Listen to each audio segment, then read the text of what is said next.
సెలవిస్తుంది, మీరు దేని గురించి చింతించకండి.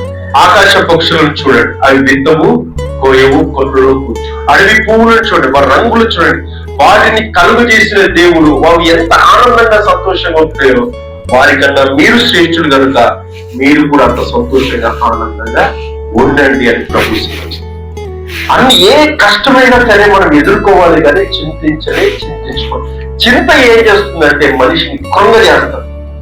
నీ ముఖం కలగల్లాడుతూ ఉండాలని దేవుడు చూస్తాడు, కానీ నువ్వు ఎప్పుడు కూడా నీరసంగానే పెట్టుకుంటా ఉంటావు.